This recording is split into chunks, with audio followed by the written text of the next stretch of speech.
Murimu wa Schizophrenia ni murimu wa meciria. Kuringana na ruhonge rwa ugima wa mwiri rwa thi rwa WHO, murimu uyu uhutagia makiria ya andu milioni 21 thiinie wa thi. Gatagati ka andu eri aria magumagirwo ni murimu ucio, umwe wao ni ahota kwamukira utungata wa ugima wa mwiri, indi ucio ungi ndahotaga. Hihi murimu wa Schizophrenia ni uriku? Schizophrenia ni murimu wa meciria na thiini wa matura maitu. Kaingi na kaingi tugaga ni mundu ni kuguruka. Mundu kana atete mbao ka kiongo ni kirarugire. Kaingi na kaingi tukiuga uguo tukoragwo tugitariria murimu witagwo schizophrenia. Murimu uyu unyitaga andu kuma miaka igana. Gukona mundu yambirie symptoms icio ari miaka 15 no diagnosis akahe ari miaka 25 na nikionaga kana ginya 30 na nikiona ginya rimwe diagnosis ni wegiko very late mundu uyu rimwe no aremwo ni gucoka laini tondu already murimu uyu ni progressire ginya wakinya stage iria management ni tukire a bit hard.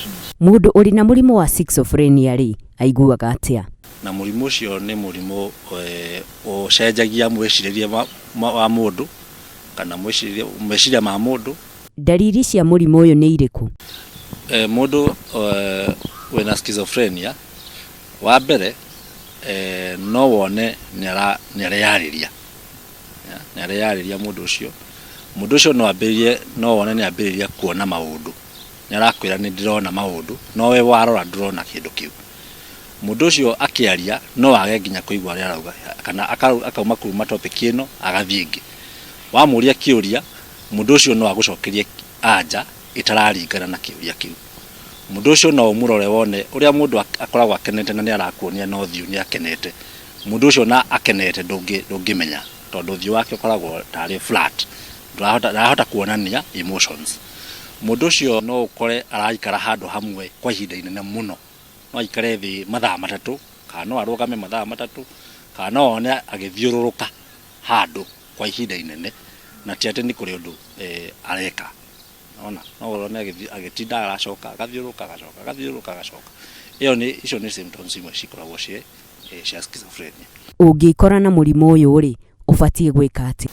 Time ya intervention, yani mwathi kurora murimu uyu wikarite ihinda rigana atia. Arora hauri kuma hau niho akuhota kumenya ka mundu uyu agukona dawa for which period of time. Hihi murimu uyu ni uri matina? Ni uri matina ta matatu uguo. Wa mbere no tuge ni na ithugu tutaga prodromo ni kwanjiriria tutiramenya niki turadeal nakio. Alafu hena yake ritagwo active riu niyo no tuge ni serious au niyo mundu murona tari muguruku fiu. Alafu riu ya gatatu niyo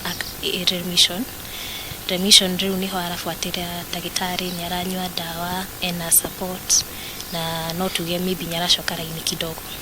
Ungikorwo na murwaru wina murimu uyu ri ni maundu mariko ubatie guthingata? Symptoms ici ni ciambagia gucoka na we wamenya ati ni cianjie gucoka riu ni responsibility yaku gucoka kwi dagitari ringi nigetha mumenye the best way forward. Hihi murimu wa Schizophrenia ri ni uhonagwo? Ma diagnose na murimu uyu ri mathi kwi dagitari ri kindu kia mbere dagitari ekaga ni kwamba kurora at stage iria murimu uyu ri. Ni maundu mariko ubatie guthingata na kinyi megie murimu wa meciria?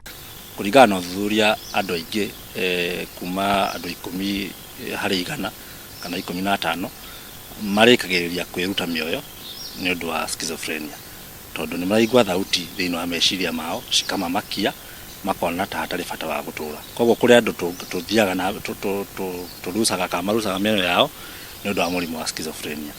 Uria ungi hihi ni ukoraga andu aria aingi ni undu wa kwaga kumathondeka marikagiriria gutuika homeless mathiururukaga thiini wa tauni citu na acio nio twitaga aguruki na tukauga ni marogirwo. Nungari Wambui, Njata TV.